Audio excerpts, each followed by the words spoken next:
বেইজিংয়ের এক উৎসবমুখর সন্ধ্যা, চারিদিকে সাজ রব। দুই বিশ্বনেতা ডোনাল্ড ট্রাম্প এবং শি জিনপিং মুখোমুখি। কিন্তু আলোচনার টেবিলের বাইরেও সেদিন আকর্ষণের কেন্দ্রে ছিল অন্য অনেক কিছু। আলোচনায় ছিল রাষ্ট্রীয় ভোজের রাজকীয় মেনু, যেখানে খাবারের প্রতিটি পদে মিশেছিল কূটনীতিক সমীকরণ।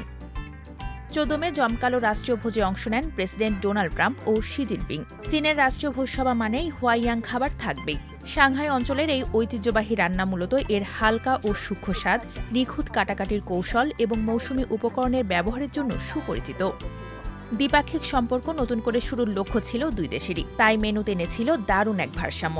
একদিকে ছিল চীনের জাতীয় খাবার বেইজিং হাঁসের রোস্ট, আর অন্যদিকে ছিল ডোনাল্ড ট্রাম্পের প্রিয় সুসিদ্ধ বা ওয়েল ডান গরুর পাঁজরের মাংস। খাবারের মেনুর এই নমনীয়তা যেন বন্ধুত্বেরই এক বার্তা। মার্কিন অতিথিদের কথা মাথায় রেখে এবার বিশেষ জোর দেওয়া হয় ডেজার্টে।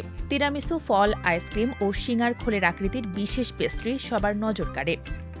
চীন বহু বছর ধরেই খাবারকে কূটনীতির অংশ হিসেবে ব্যবহার করে আসছে, কারণ দেশটির ইতিহাসে দীর্ঘ দুর্ভিক্ষ ও খাদ্য সংকট খাবারকে শুধু প্রয়োজনীয় জিনিস নয়, বরং আভিজাত্য ও মর্যাদার প্রতীকে পরিণত করেছে।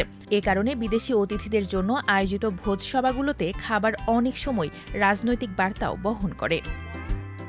এমনকি অতীতেও খাবার ঘিরে ঘটেছে বহু ঘটনা। 2023 সালে মার্কিন অর্থমন্ত্রী জ্যানেট ইয়েলেন বেইজিংয়ের একটি রেস্তোরাঁয় খাবার খেতে গিয়ে ম্যাজিক মাশরুম নিয়ে মজার মন্তব্য করেছিলেন। আবার 2011 সালে তৎকালীন মার্কিন ভাইস প্রেসিডেন্ট জো বাইডেন বেইজিংয়ের একটি সাধারণ রেস্তোরাঁয় বসে ভাজা কলিজা খেয়েছিলেন। সেই দৃশ্য ব্যাপক আলোচনার জন্ম দেয়। চীন অনেক সময় অতিথিদের সম্মানে খাবারের নামও বদলে দেয়। 1971 সালে হেনরি কিসিঞ্জারের গোপন চীন সফরের সময় তার জন্য একটি বিশেষ মুরগির পদ তৈরি করা হয়েছিল। পরে সেই খাবার স্থানীয় রেস্তোরাঁগুলোতেও জনপ্রিয় হয়ে ওঠে। রাষ্ট্রীয় ভোজের মেনুতে সাধারণত থাকে লায়ন্স হেড নামের নরম শূকরের মাংসের বল, ইয়াংঝু ফ্রাইড রাইস, মিষ্টি টক সসে ভাজা স্কুইডেল ফিশ, হাজারো সূক্ষ্ম সুতোয় কাটা টোফু দিয়ে তৈরি ওয়েনসি টোফু, ইয়াংজি নদীর ইলমাছ ও বাঁশকুড়ি, মুচমুচে গরুর পাঁজরের মাংস, বেজিং রোস্ট হাঁস, টমেটো সুপে লবস্টার, সরিষার সসে স্যামন ও মৌসুমী সবজির স্টু সহ অনেক খাবার। চীনের এসব খাবারে মশলার ব্যবহার খুব কম থাকে, যেন স্বাভাবিক স্বাদ বজায় থাকে।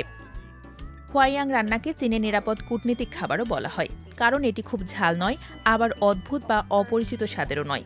ফলে পৃথিবীর যে কোনো দেশের অতিথির জন্য এটি সহজে গ্রহণযোগ্য।